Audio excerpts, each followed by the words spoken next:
What's going on, everybody? We are going to talk today everything that I've been ever asked about using an iPad to play simulator golf.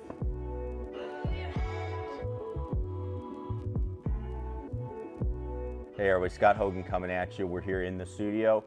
We're going to be going over using an iPad. I've had tons of questions, especially of late, and what I realize is a lot of these questions have been answered, I know in my videos or in other videos or just general tech videos, but they probably are just spread across all the videos that we've done or that are out there. So what I want to do is try to get all these questions and answers, and I'll answer them as best as I can into one video so you can look at this and know, hey, this is how I used an iPad for a long time, up until about 2 weeks ago, so about 10 or 11 months basically, where I was using an iPad to play my simulator golf. So want to be able to share with you how I made it look, and I get, again, a lot of questions about how did I get it to look the way it did and all that good stuff. So before we do that, we will be back to helping you use your simulator. I know a lot of you are getting your at-home units. This doesn't have to be Mevo Plus. I know that's the one I use, but you know, I've used them all: SkyTrack, GC2s, TrackMans,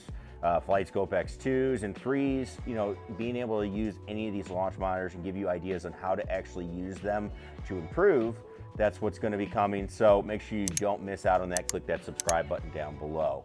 All right, so let's get into using an iPad to project, all right, or using an iPad to play your simulator golf. So let's start off first with what iPad did you use? All right, so I used an iPad Pro, and this is coming from E6 website. You have to decide what are you going to be using first, and that's a tough decision, I know, because you know, you might say, hey, I'm going to use E6, and then you realize you might want to use the golf club, and that's going to require different hardware. That is one of the challenges that come with using a simulator and being in the technology part of all this. Is it seems to change almost daily, and definitely if you're watching this 6 months from now, I'd be checking in and seeing what's going on in the whole technology part of the world, because there might be new requirements and things that you need to be able to play. Now, right now, you can use any iPad Pro. All right, again, this is from the E6 website. I believe they say the iPad Air 3 or higher, and there are some versions of iPads, just the regular iPads, that do work. But if you're going to be safe, I've played on an iPad, okay, iPad Pro. I have used an iPad Air that was on the lower end. I believe it was the 4th generation, and it didn't work very good for me, okay? So I decided that wasn't going to work, so I went on eBay. I found 2 iPad Pros for $250 each. They have 128 gigs of storage, and they've worked pretty well. They do have cell capabilities, even though that wasn't what I was looking for, but they do have it, so I thought maybe that was kind of a bonus, but I never really intended to use it when I bought them. So that's the iPads I've been using. When I see people looking at what iPad to get, I mean, I would say the biggest reason I did it was I have 2 Mevo Pluses. I was trying to work within those 2 Mevo Pluses, have my bays be the same. I only had 1 computer. I didn't really want to go buy a gaming computer for, you know, $600, $800, almost $1,000 after everything's said and done. And I really didn't want to do that again. So I thought I could just get the iPads and that would be good to go. So that's what I did. Now, the biggest question I always get is, how is the gameplay on an iPad to a computer? Well, I think you can go and look for yourself. If you go back and look at some of the round videos, again, if you look at anything that is played in this bay, which is only within the last 2 weeks, you're going to see computer graphics. And I try to put those graphics up on the screen. If you go and see anything where the iPad is on the screen, you are going to see the graphics that are going to be for an iPad. I'll link a video for each down below, but the graphics on a computer are better. There's no doubt about it. There's no way around that. They are better. You have a dedicated graphics card in a computer that handles all this power, and you don't have that in an iPad. They're going to be not as good. Now, the question you have to ask is that important to you? If it is, I'd be looking to get a computer. If it's not super important to you, then maybe you're looking to get an iPad. One thing that, you know, was an issue, but not an issue so much now, is you can connect to the internet and the Mevo Plus with your iPad. Again, you could either do it with a cell service iPad, or you can connect to your phone and tether off your phone to be able to play and have two connections going. So you can actually do online play on an iPad, but again, that gets a little bit, you got a lot of steps in there and you got things that have to work, and if something's not connecting that day, I mean, I've been out on the range plenty of times in general where, just knowing technology, it's like, oh, did this connect, or does this happen? I mean, that used to happen when I was just running laptops and video cameras. That's technology that can happen. So, if you want the easier way to connect to the internet and you want to have, a little bit more control over all of that, then I would go a computer route. So again, if you want online play, I would look at that. If you don't, maybe the iPad is the way to go. I wasn't interested in online play. I do it because it's available now, but I wasn't really interested in it, and it wasn't something I was planning on doing. Again, I teach, and I defined what I use this for the most, which is teaching people and having them play amongst themselves here. So online play wasn't a major priority for me. That's why I had an iPad for a long time. And then gameplay wise, is it the same? Is it better? Honestly, I haven't noticed too much difference. Again, graphics, those are better on the computer, that's for sure.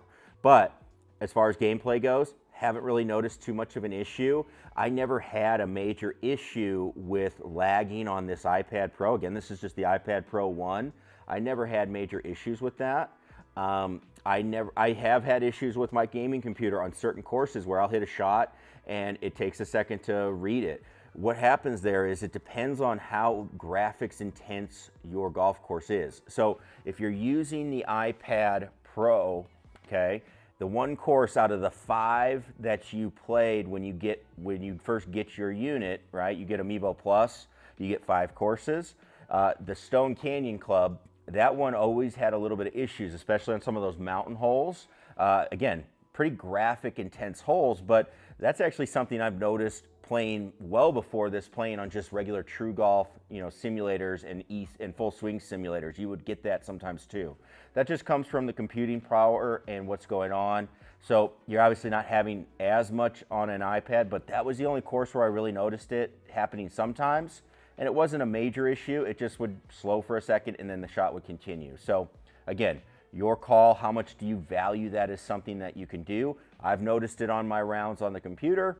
It does happen once in a while. All right, so there you go. The last thing I do want to point out, because there's been questions or people thinking that they didn't see this or didn't know this, but the last thing I want to point out about the iPad, again, we've talked about this numerous times in videos, and these are probably pretty early on videos with this. So again, we just want to reiterate it now. If you are buying Amiibo Plus, the 5 free courses or included courses that you get for E6, they are iPad only. Again, another reason that I was looking at using iPads. People that I have play here, they typically don't play more than 4 or 5 courses anyway. So I didn't feel the need to upgrade $300 a year or $600 a year for each device. Again, trying to be consistent with them and being able to have all the courses available. So that was something that I was looking at, and that's the decision I was making, was I just wanted the 5 courses, and that's only going to be on the iPad. So keep that in mind as you're going through, because that might be what you end up with. All right, so that hopefully talks about everything that goes on with the iPad, what you might need, and things like that. Obviously, if you get a newer iPad, a better iPad, you're probably going to be just fine. I've never really tried that, but it's something that I've never really had an issue with as we go. So let's talk about projecting your iPad, because I actually get a lot of questions about this too, not knowing how to project an iPad onto a screen.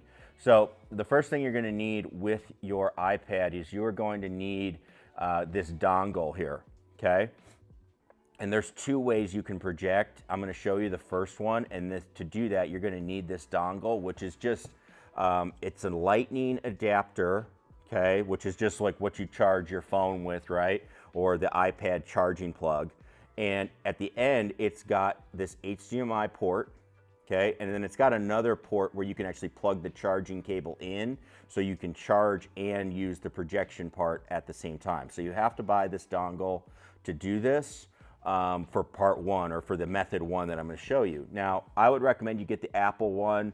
Lots of reports out there that the Apple one will work and third-party ones don't work. They are very, Apple's very good at making things not work, in my opinion. Again, that might be a conspiracy, but a lot of reports about that.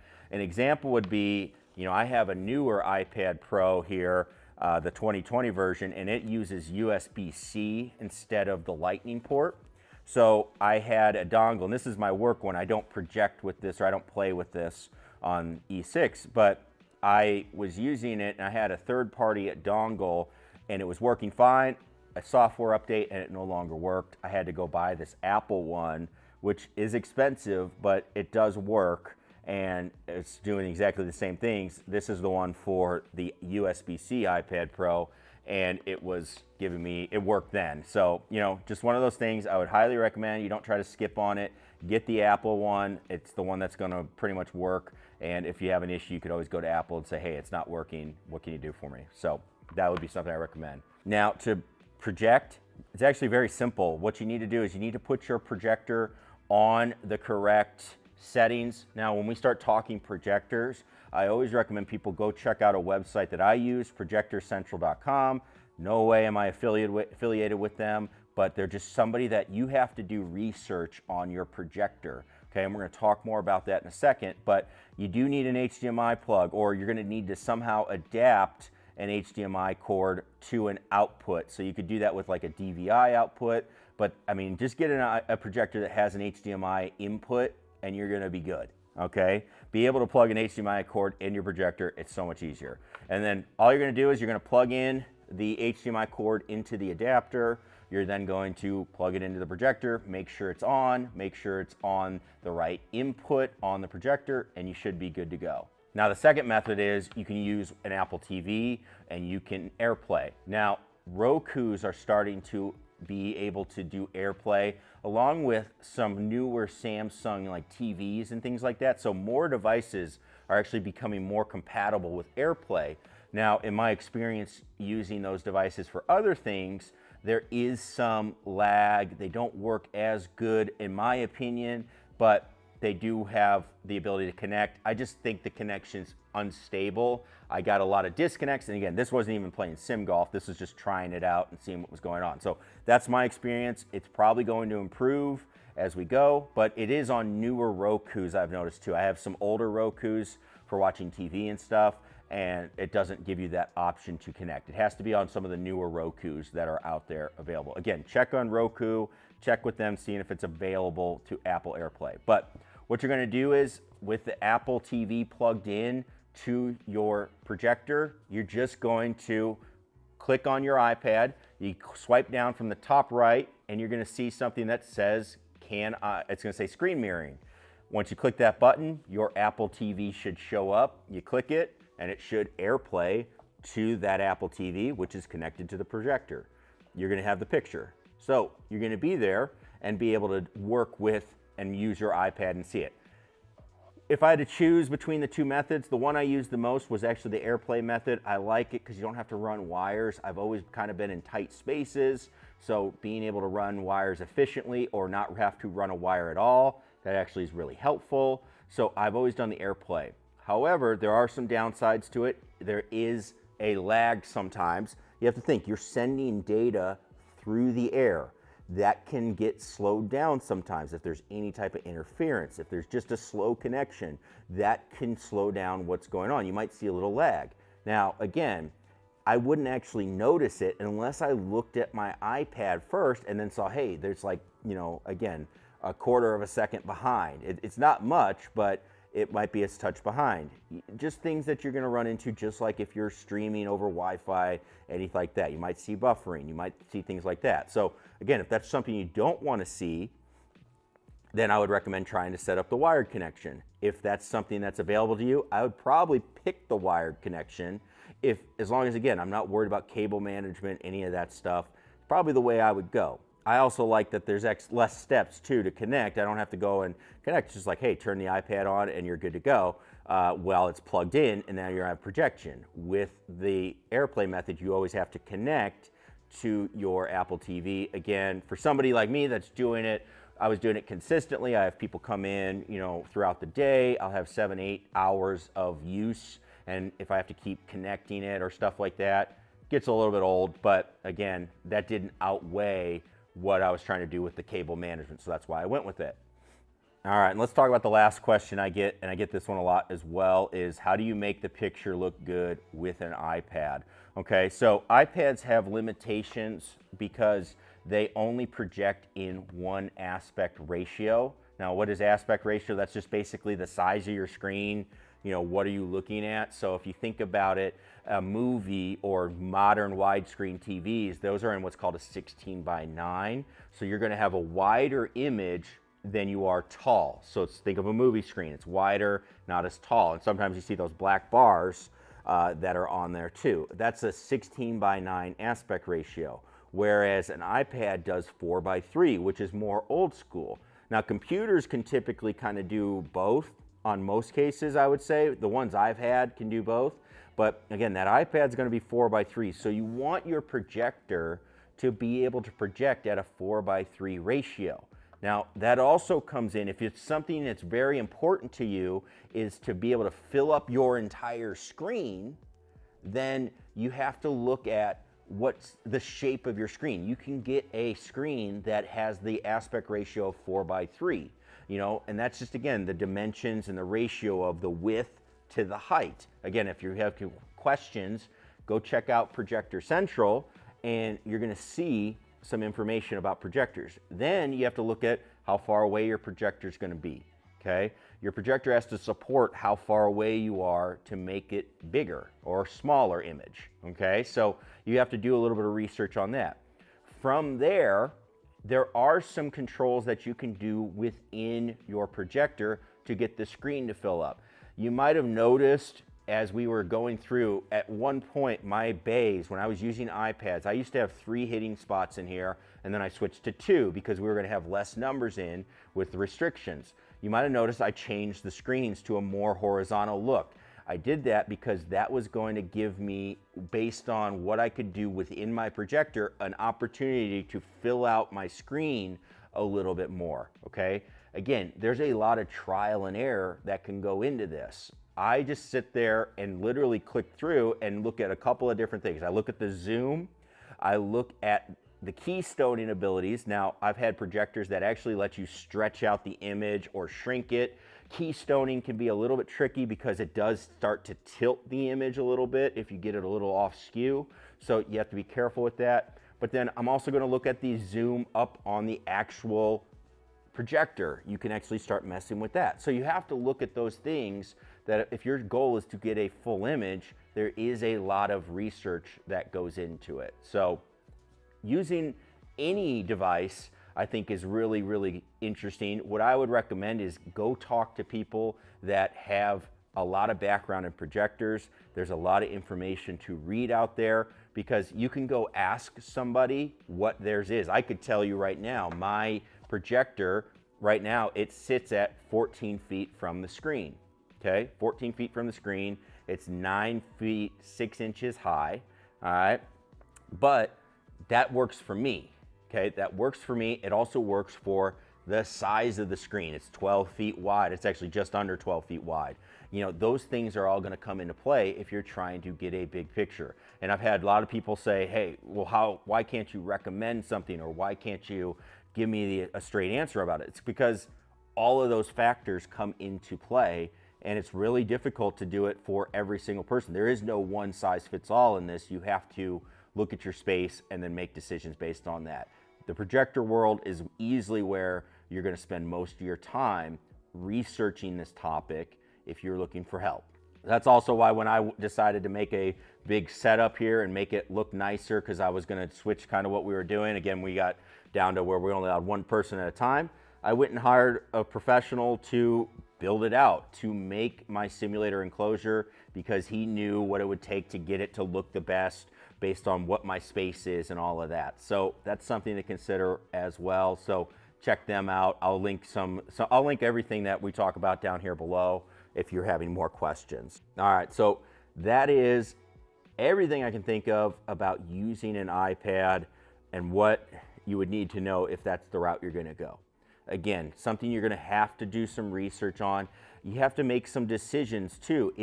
What is your plan with this? Is your plan to play and do certain things with the simulator and do online events? Or are you just trying to play and enjoy it at home, hit some balls? Are you going to be using the Flight Scope apps? You know, that's one bonus that I didn't mention before about using the iPad. Right now, this is the only way that you can use the FS Golf app or the FS Skills app. So again, a big part of my teaching is that I use those apps all the time.